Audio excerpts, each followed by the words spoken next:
નમસ્કાર વિદ્યાર્થી મિત્રો, ફરી એકવાર જીનિયસ એકેડમીમાં નવોદય બાલાચડી ક્લાસીસમાં આપનું હાર્દિક સ્વાગત છે।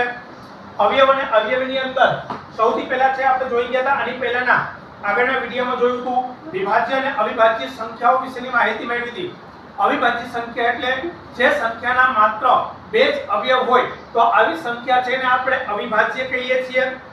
વિભાજ્ય એટલે જે સંખ્યાના બે થી વધુ અવયવ હોય તો આવી સંખ્યા છે એને આપણે વિભાજ્ય સંખ્યા કહીએ છીએ।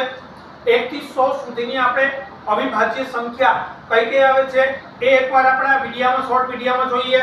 તો સૌથી પહેલા છે 2 3 5 7 11 13 17 19।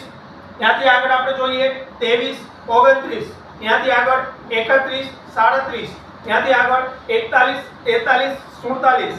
ત્યાંથી આગળ જોઈએ આપણે તો 53 59। ત્યાંથી આગળ તો કે 61 67। ત્યાંથી આગળ જોઈએ તો 71 73 અને 79।